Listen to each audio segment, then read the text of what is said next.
Isso. E hoje a gente vai contar um pequeno episódio da nossa vida que aconteceu na Colômbia. A Colômbia foi nossa primeira viagem internacional como casal. E eu fui sequestrado na Colômbia, pra quem não sabe, né? Sim, gente, isso aconteceu na cabeça do Rafael. Mas assim... Na cabeça de investigador do Rafael, essa história aconteceu, esse sequestro aconteceu. Porque basicamente você tem, quando você tá trabalhando com investigação, você tem que ser desconfiado de tudo, né? E já era assim, no Brasil já tinha o quê? Acho que quase 2 anos de polícia, né? Foi 2017 que a gente foi pra Colômbia, né? 2017, sim. Tinha pouco mais de 1 ano de polícia, 1 ano e meio de polícia. E a gente foi pra lá, pra quem não sabe, eu sou professor de artes marciais também, pratico Muay Thai, Jiu-Jitsu e MMA, entre outras artes, né? E quando a gente viaja, além de tudo que a gente quer aproveitar, além de tudo que a gente tenta aproveitar, uma das coisas que eu tento conciliar é treino. Eu tento colocar alguma experiência bacana de treino na minha rotina de viagem, na minha experiência de viagem. E quando a gente decidiu ir pra Colômbia, a gente decidiu por vários motivos, é um país maravilhoso, foi uma das melhores viagens da nossa vida, né, Bo? Foi, certeza, com certeza foi. E aí quando nós decidimos, eu já conhecia o Fred Serrano, que era lutador do UFC na época, conhecia sim, né, eu sabia da existência dele, né? Eu tinha visto vídeos dele, eu tinha assistido todas as lutas dele, e sabia que era um medalhista do Pan-Americano do Rio, de wrestling, que é a luta, o equivalente à luta greco-romana, né, porque em termos olímpicos, né, a luta olímpica. E aí eu tava procurando um lugar pra treinar, não sabia ainda o que eu ia fazer da vida, onde que eu ia treinar, o que eu tinha de opção, e eu fui naquela, né, o não eu já tenho, né, então por que não? Mandei uma mensagem pra ele no Facebook, achei o Facebook dele, mandei uma mensagem na maior humildade, cara, perguntando assim só... onde que você acha que eu posso treinar? Que nós vamos estar tantos dias em Bogotá, tantos dias em Medellín, Santa Marta, Cartagena. Fui passando o itinerário para ele e perguntei, aonde que a gente pode treinar? E aí ele respondeu o seguinte, ele colocou uma lista, você pode treinar em Medellín, você procura fulano, em Santa Marta você procura tal, foi passando pra gente a lista, e finalizou com, quando você estiver em Bogotá, você liga para mim, e me passou um número de telefone. É aí que começou a entrar a cabeça do investigador. Tem uma coisa errada nisso aí. Eu vejo estelionato todo dia, né, meu amigo? Então, assim, tem golpe, sempre tem aquela história que sempre sai um malandro e um otário de casa, né? E eu tava me sentindo um otário ali, né? Eu falei, acho que esse cara é um malandro.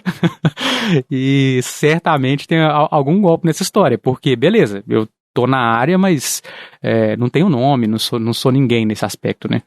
Então já fui, assim, bem desconfiado. Mas eu falei, beleza, deixa quieto, né? E fomos pra Colômbia na primeira noite que a gente tava lá, eu liguei pra ele.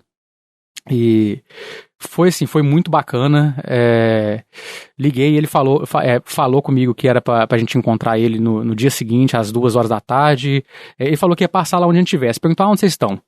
E eu tava muito desconfiado de tudo, porque eu tentei falar com ele, falei, não precisa passar aqui, a gente vai para aí, não se preocupar, só me passa o endereço da sua academia, porque aí eu podia pesquisar se o endereço era aquele mesmo, se tava me passando a coisa certa, e parar sozinho no lugar certo. Esse negócio de buscar em casa tava meio esquisito, né? Segundo dia de viagem, gente, pensa.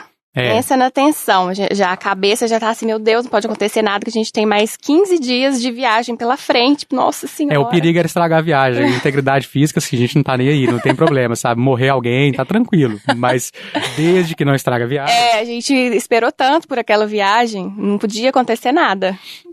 E aí, falei com ele, a gente tá no bairro tal, é longe, ele falou, não precisa se preocupar não, eu busco aí e tal... Só que assim, eu tava muito desconfiado, então o que eu fiz? A gente tava numa casa bem simplesinha, que a gente pegou em Airbnb, mas 3, 4 casas depois, era um condomínio gigantesco, cheio de câmera, eu já tinha caminhado muito ali na rua, já tinha visto isso, então ao invés de passar o endereço certo, eu passei desse condomínio, que eu falei, beleza, vou fazer o seguinte, chamei Isadora, contei pra ela a história, e ela ia comigo, né, então eu falei com ela, eu vou sentar naquela mureta ali, e você fica assim uns 15 metros de mim, você senta lá na frente, e aí eu vou ficar esperando aqui, no horário. Quando vier o carro, se eu perceber que é ele, eu faço sinal, você vem, a gente entra e vai. Agora, se você perceber que desceu 2 caras mascarados do carro, me pegou, me arrastou, me bateu, nós saímos na porrada e tal, aí você corre. Aí você liga pra polícia e conta, foi aqui, em frente aqui as câmeras ali e tal. Então o plano era esse, vou esperar ali, Porém, se der qualquer problema, você sobrevive e chama a polícia aí. E eu vou com os sequestradores. Gente, eu já tava pronta pra correr. E foi basicamente isso aí. A gente ficou esperando e, assim, foi maravilhoso porque era ele mesmo, né? A gente tá aqui, não é à toa. Deu tudo certo. Ele chegou e, assim, foi uma coisa... Foi incrível, porque foi algo totalmente fora dos planos e como era dentro da minha área, a Adora treina também, mas não é aquela coisa, assim, de eu preciso fazer isso e tal. Então, assim, era uma coisa mais minha do que dela. Então, eu meio que prometi pra ela. Falei, 2 horas ele passa aqui e pega a gente. Então, devo treinar com ele, tipo, de 3 até umas 5 da tarde e tal. E 7 horas da noite a gente tá em casa, viu? Não precisa se preocupar, não. E foi desse jeito, O plano perfeito. Só que não, né? Deu tudo certo? Como é que foi? Não, A gente ficou lá na casa dele. E assim, né? Pra começar, ele morava do outro lado de onde a gente estava. Atravessou Bogotá inteira, o que não é pouca coisa. Porque isso. Além de Bogotá ser muito grande, tem sempre trânsito. É uma cidade maravilhosa, a gente gostou demais de lá. É uma cidade muito limpa, né? Muito bonita. Bem arborizada. E o povo todo muito educado, muito hospitaleiro, mas de fato quase sempre tem trânsito. E quando é horário de pico, é pior ainda. Então, assim, ele buscou a gente e foi quase 1h30 de deslocamento, mais ou menos, né? Foi. A casa dele não chegava nunca. E chegou lá, ele ainda levou a gente para conhecer outro lugar, né? O Parque Entre Nubes. Parque Entre Nubes, lindo.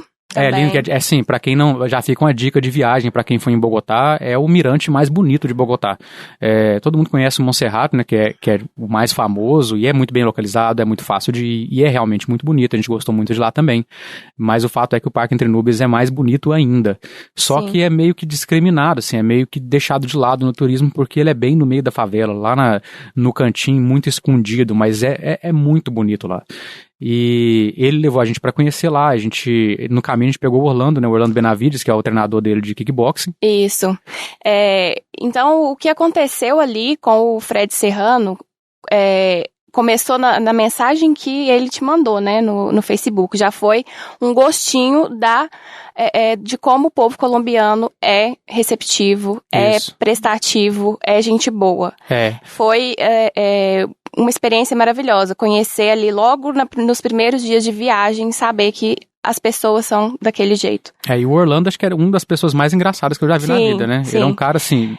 Ele me deu, porque assim, os planos eram a gente ficar até 5 horas, né? 5 horas da tarde e depois a gente ir embora e tal. Chegava em casa às 7, a ideia era essa. E eu fui sem blusa de frio. É verdade, eu nem lembrava disso não, Eu fui sem blusa de frio. Eu acho que eu nunca passei tanto frio na minha vida. Igual lá. E aí o Orlando me deu a blusa dele, falou pra ficar de boa.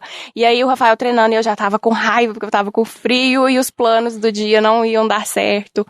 Mas no final... E eu felizão, cara. O Rafael igual criança. Tava eles me passando, o Fred, que é um cara fenomenal do wrestling, me passando o wrestling, que eu não tinha tido a oportunidade de treinar até então, e eu passando um pouquinho de Muay Thai e Jiu-Jitsu pra eles. E nós três, na prática, rachando de rir do Orlando, que é um cara muito, muito engraçado e que é a cara do Maurício Matar, né? É mesmo. A gente até mostrou também pra ele. Também tem foto, mas será que todo programa a gente vai ter que postar uma foto? Vai ter que ser.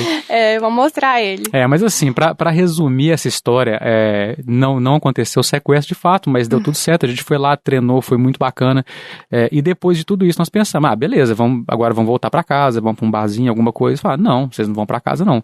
Aí foi quando eles sequestraram a gente.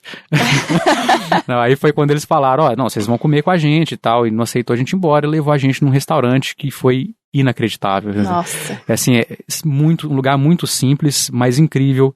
É um lugar em Bogotá que assim, é nada conhecido entre turistas, é uma coisa muito local mesmo. Você lembra do nome do restaurante? Não lembro do nome, eu tenho esse nome anotado, no nosso Instagram tem, onde eu contei essa história, que eu contei essa história do sequestro também por escrito, a gente escreve muito no Instagram.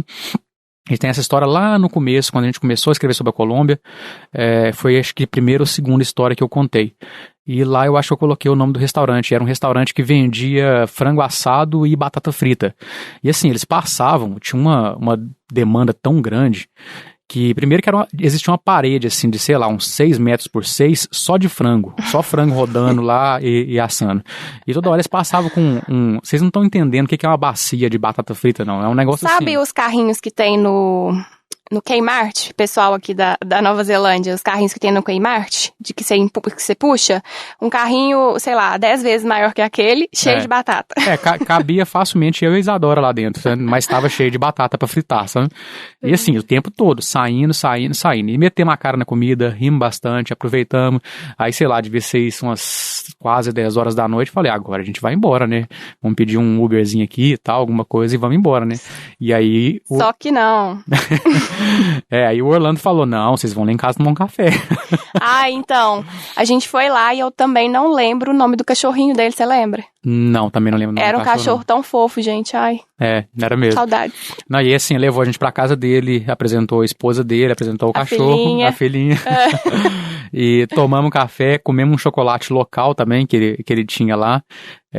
E foi mais conversa, mais papo. Pra resumir, nós chegamos em casa, era tipo 1h30 da manhã.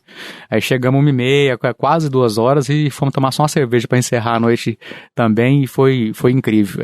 Eu tenho muita saudade da Colômbia, muita saudade dos dois, o Fred, o Orlando, todos os dois, assim, um abraço, converso com eles muito ainda, são amigos que eu fiz.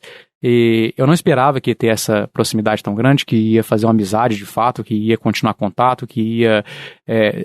foi um dia absolutamente não planejado. Sim. E que foi maravilhoso. Foi talvez uma das melhores... Não, talvez não, com certeza uma das melhores experiências da Colômbia. Talvez a melhor.